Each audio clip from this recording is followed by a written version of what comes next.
हाय बच्चों, कक्षा 10 वाले बच्चे ध्यान देंगे। हम सब न्यूमेरिकल देख रहे थे। न्यूमेरिकल को आज हम आगे बढ़ाएंगे। क्वेश्चन कह रहा है, माना कि क्वेश्चन आपके सामने रखें। क्वेश्चन कह रहा है कि एक वस्तु, क्वेश्चन है एक वस्तु उत्तल दर्पण के सामने 20 सेंटीमीटर की दूरी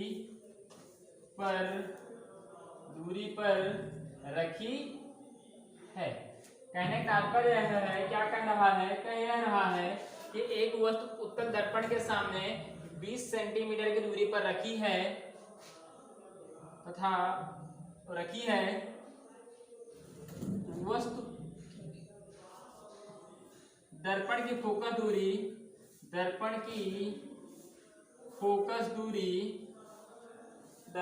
फोकस दूरी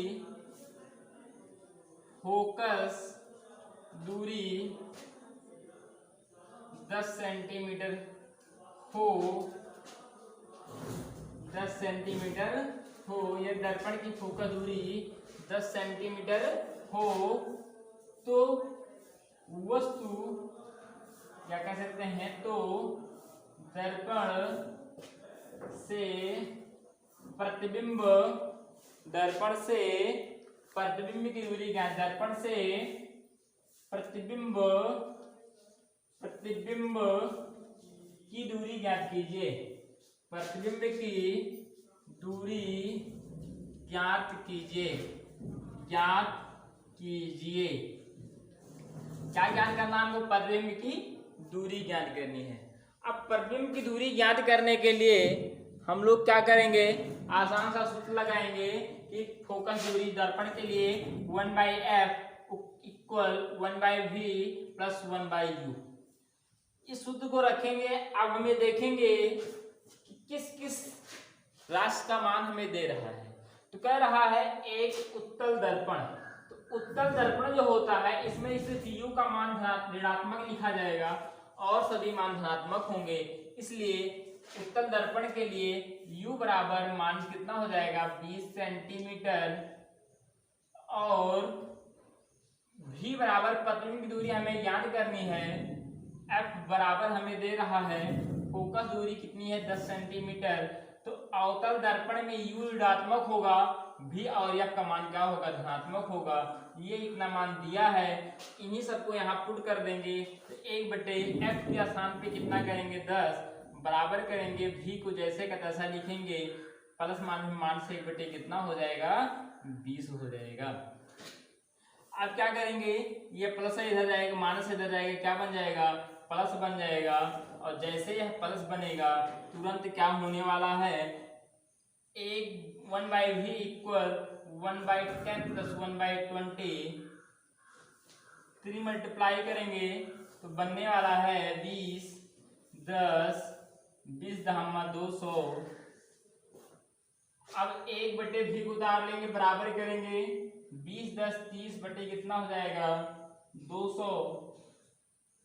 तिरछा गुणा करेंगे 30v बराबर आ जाएगा 200। 1 0 0 कैंसिल, v बराबर आ जाएगा प्यारे बच्चों 20/3। 3 × 18 और क्या बचेगा? 3 × 18, 2 बचा, फिर 3 × 18, इसी प्रकार चलता रहेगा। तो v बराबर आएगा 6.6। चलते इसको सार्थक अंक में 6-7 सेंटीमीटर, यानी प्रतिबिंब को जो दूरी होगी 6.67 सेंटीमीटर। यदि पूछेगा कि वस्तु की जो प्रतिबिंब है ये कैसा है, वास्तविक है या आभासी प्रकृति पूछे, तो दर्पण यदि अवतल दर्पण जो प्रतिबिंब बनेगा वो कैसा बनेगा? आभासी बनेगा, अर्थात दर्पण के पीछे होगा या पर्दे के पीछे होगा। इस प्रकार का प्रश्न है। इसके बाद अगला प्रश्न देखते हैं।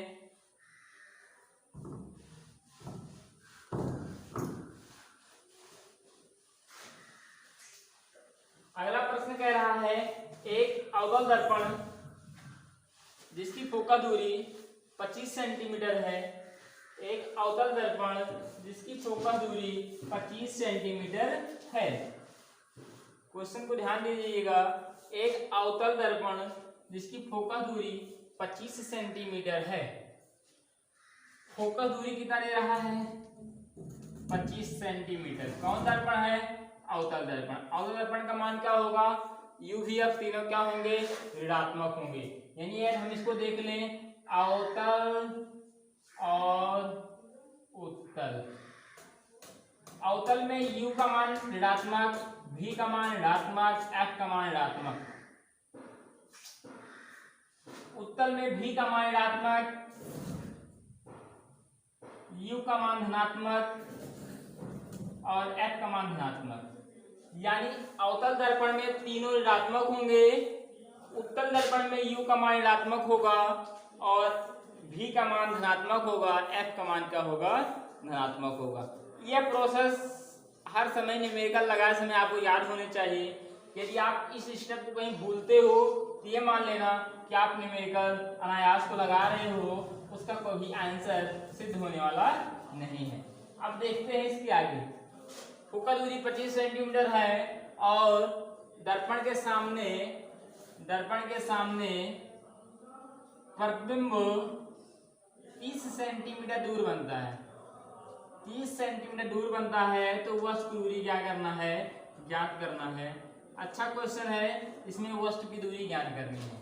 वस्तु की दूरी ज्ञात करने के लिए हम क्या करेंगे, 1/f इक्वल 1/v प्लस 1/ क्या करेंगे, u करेंगे। अब क्या करेंगे, f की वैल्यू हमें दे रहा है, माइनस कितना हो जाएगा 25 हो जाएगा और बराबर 1/v का मान -30 हो जाएगा। और क्या करेंगे, धन 1/u को उतार लेंगे। ये माइनस हो जाएगा प्लस हो जाएगा तो 1/u इक्वल हो जाएगा 1 - 25 plus 1/30। 1/u equal -30 plus 25 by कितना हो जाएगा 750। इसका 3 मल्टीपल करेंगे, जब तिरछा गुणा करेंगे तो हमारा जो मान आएगा तो u बराबर होगा 750, माइनस में रहेगा, इतने में कितना जाएगा 5 बचेगा, 5 इक्के 5, 5 5 25, u बराबर आएगा -150 सेंटीमीटर। इस प्रकार के सारे प्रश्न हमारे बीच हल होते रहेंगे। सभी प्रश्न को खूब अच्छे तरीके से लिखते रहिए और सेंड करते रहिए होमवर्क के रूप में। धन्यवाद।